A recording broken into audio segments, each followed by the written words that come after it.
കൊച്ചിയിൽ റോഡുകൾ കുത്തിപ്പൊളിച്ചതിൽ കേസ്. കോടതി നിർദ്ദേശപ്രകാരം പാലാരിവട്ടം പോലീസാണ് കേസെടുത്തത്. നിയമവിരുദ്ധമായി റോഡ് കുത്തിപ്പൊളിച്ചുവെന്നാണ് പരാതി.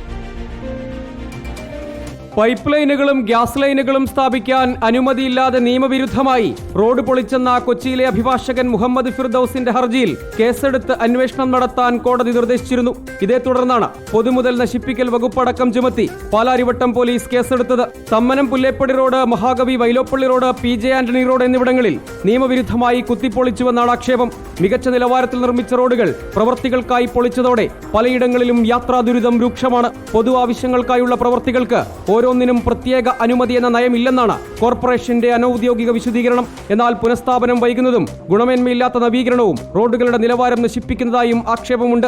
വർക്ക് അനുമതിയിലെ വ്യക്തതയില്ലായ്മയും മേൽനോട്ടക്കുറവും പ്രതിസന്ധിയാകുന്നതായും ആക്ഷേപം. റിപ്പോർട്ടർ, കൊച്ചി.